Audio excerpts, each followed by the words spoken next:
జావాలోని do while loop అనే spoken tutorial కు స్వాగతం. ఈ ట్యుటోరియల్లో మీరు నేర్చుకునేవి డూ వైల్ లూప్ మరియు దానిని ఎలా ఉపయోగించాలి అనేది. ఈ ట్యుటోరియల్ కొరకు మనం ఉబుంటు 11.10, జేడీకే 1.6 మరియు ఎక్లిప్స్ 3.7 ఉపయోగిస్తున్నాం. ఈ ట్యుటోరియల్ ను అనుసరించడానికి మీకు జావాలోని వైల్ లూప్ యొక్క అవగాహన ఉండాలి. లేదంటే తత్సంబంధ ట్యుటోరియల్ కొరకు మా వెబ్సైట్ ను సంప్రదించండి. ఇక్కడ డూ వైల్ లూప్ కొరకు నిర్మాణం ఉంది. ఇది వైల్ లూప్ లాగానే ఉంటుందని గమనించండి. ఇది రెండు భాగాలను కలిగి ఉంది. మొదటిది లూప్ రన్నింగ్ కండిషన్ మరియు రెండవది లూప్ వేరియబుల్.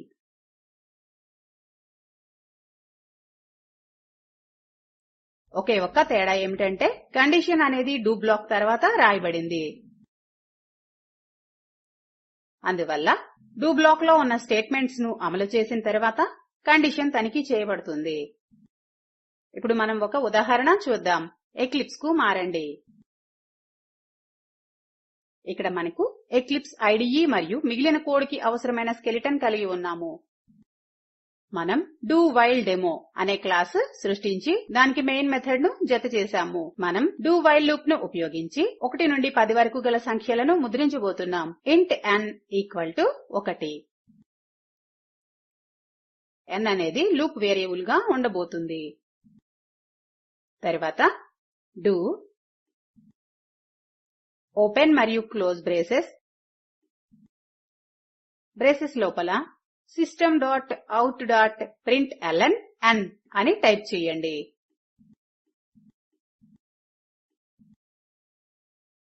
మనము n విలువను ముద్రిస్తాము. ఆపై దాన్ని పెంచుతాము. n = n+1. మనం దీనిని పెంచడం అనేది n విలువ 10 కంటే తక్కువ లేదా సమానం అయ్యే వరకు కొనసాగించాలి. కనుక బ్రేసెస్ వెలుపల వైల్ పరాంథసిస్ లో n < 10 అని టైప్ చేయండి. మరియు డూ వైల్ ని ఒక సెమీకోలన్ ఉపయోగించి మూసివేయండి. ఇప్పుడు కోడ్ ని చర్యలో చూద్దాం. సేవ్ చేసి రన్ చేయండి.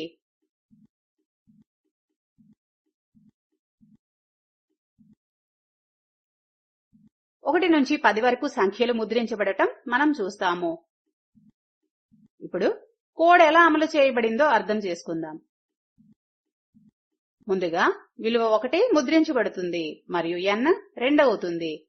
తర్వాత కండిషన్ పరీక్షించబడుతుంది. ఇది సత్యం కాబట్టి మరలా 2 ముద్రించబడుతుంది మరియు n 3 అవుతుంది. ఆపై అలా మొత్తం 10 సంఖ్యల వరకు ముద్రించబడతాయి మరియు n విలువ 11 అవుతుంది. n = 11 అయినప్పుడు కండిషన్ విఫలమవుతుంది మరియు లూప్ ముగుస్తుంది. ఇప్పుడు 50 నుండి 40 వరకు సంఖ్యలని అవరోహణ క్రమంలో ముద్రిద్దాం. కనుక మనం 50తో ప్రారంభిద్దాం. అందుకు n = 1ని n = 50కి మారుద్దాం. మనం పెద్ద సంఖ్య నుండి చిన్న సంఖ్య వరకు లూపింగ్ చేస్తున్నాం కాబట్టి మనం లూప్ వేరియబుల్ ని డిక్రిమెంట్ చేస్తున్నాం. కనుక n = n+1ని n = n-1కి మార్చండి.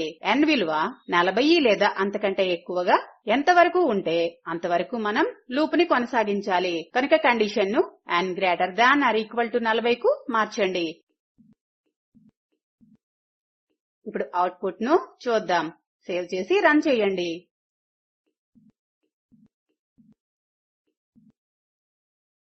మనం చూస్తున్నట్లుగా 50 నుండి 40 వరకు సంఖ్యలు ముద్రించబడతాయి. ఇప్పుడు మనం డూ వైల్ లూప్ ని ఉపయోగించి ఒక విభిన్నమైన తర్కాన్ని ప్రయత్నిద్దాం. ఇచ్చిన ఒక సంఖ్య అనేది ఖచ్చితమైన వర్గం అవునా లేక కాదా అనేది మనం కనుగొంటాము. ముందుగా మెయిన్ మెథడ్ ను తీసివేద్దాం. తరువాత ఇంట్ n = 25 అని టైప్ చేద్దాం. మనం n విలువ ఖచ్చిత వర్గం అవునా కాదా అనేది చూద్దాం. తరువాత ఇంట్ x = 0 అని టైప్ చేయండి. ఒకవేళ అది ఖచ్చిత వర్గం అయితే మనం ఆ సంఖ్య యొక్క వర్గమూలాన్ని నిల్వ చేయడానికి x ను ఉపయోగిస్తాం. తరువాత డూ ఓపెన్ మరియు క్లోజ్ బ్రేసెస్ లోపల x = x+1 మరియు బ్రేసెస్ వెలుపల వైల్ పరాంథసిస్ లో x into x is less than n అని టైప్ చేయండి మరియు డూ వైల్ ని సెమీకోలన్ తో క్లోజ్ చేయండి. x into x is less than n అయ్యే వరకు మనం x విలువను పెంచుతూ ఉండాలి. కావున లూప్ ఆగినప్పుడు ఈ కండిషన్ కు తలక్రిందులుగా ఉండే కండిషన్ సత్యమవుతుంది. దాని అర్థం x ఇంటూ x అనేది తప్పక n కి సమానం అవ్వాలి లేదా అది n కన్నా ఎక్కువగా ఉండాలి. ఒకవేళ x ఇంటూ x అనేది n కు సమానం అయితే సంఖ్య ఖచ్చిత వర్గం అవుతుంది.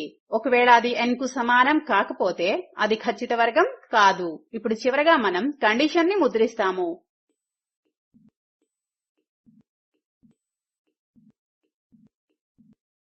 system.out.println x into x equal to n. Code ని చర్యలో చూద్దాం.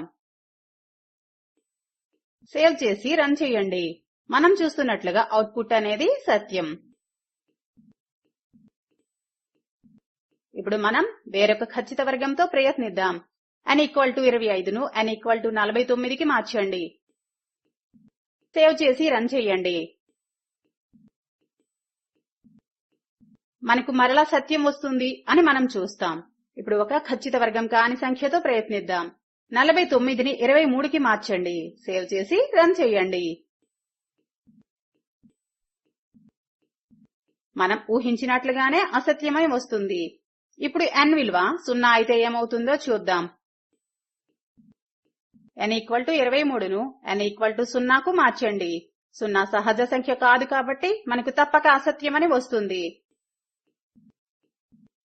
కోడ్ ని రన్ చేద్దాం.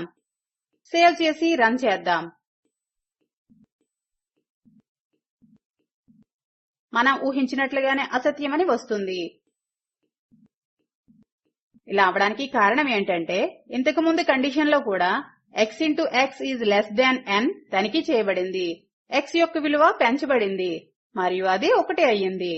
లూప్ కండిషన్ విఫలమవుతుంది మరియు అది రన్ అవ్వదు. ఈ విధంగా డూ వైల్ లూప్ ని ఉపయోగించడం ద్వారా 0 ఖచ్చిత వర్గంగా పరిగణించబడదని మనం నిర్ధారించుకోవాలి. ఈ విధంగా డూ వైల్ లూప్ ను సమస్యల యొక్క ఒక అవధిని పరిష్కరించడానికి ఉపయోగిస్తారు. ప్రత్యేకంగా లూప్ ని కనీసం ఒక్కసారి అయినా తప్పనిసరిగా అమలు చేయాలి. ఇక్కడతో మనం ట్యుటోరియల్ చివరకు వచ్చాము. ఈ ట్యుటోరియల్లో మనం నేర్చుకున్న అంశాలు డూ వైల్ లూప్ మరియు దానిని ఎలా ఉపయోగించాలి అనేది. ఈ ట్యుటోరియల్ కొరకు ఒక అసైన్మెంట్ గా ఈ కింది సమస్యను సాధించండి. ఇచ్చిన బైనరీ నెంబర్ కు సమానమైన దశాంశ సంఖ్యను కనుక్కోండి. స్పోకెన్ ట్యుటోరియల్ ప్రాజెక్ట్ గురించి మరిన్ని వివరాల కోసం ఈ కింది లింక్ లో గల వీడియో చూడండి. ఇది స్పోకెన్ ట్యుటోరియల్ యొక్క సారాంశం. మంచి బ్యాండ్విడ్త్ లేదంటే డౌన్లోడ్ చేసి చూడగలరు. Spoken tutorial project team spoken tutorials ద్వారా వర్క్ షాప్స్ నిర్వహిస్తుంది. ఆన్లైన్ పరీక్షలో పాస్ అయితే సర్టిఫికేట్ ఇస్తుంది. మరిన్ని వివరాలకు contact@spoken-tutorial.org ను సంప్రదించండి. Spoken tutorial talk to A teacher అనే ప్రాజెక్ట్ లో ఒక భాగం. దీనికి ఐసీటీ ద్వారా నేషనల్ మిషన్ ఆన్ ఎడ్యుకేషన్ సహాయం అందిస్తోంది. దీనిపై మరింత సమాచారం ఈ కింది లింకులో ఉంది. ఈ ట్యుటోరియల్ రచనకు సహకరించిన వారు శ్రీహర్ష మరియు ఉదయలక్ష్మి. ధన్యవాదములు.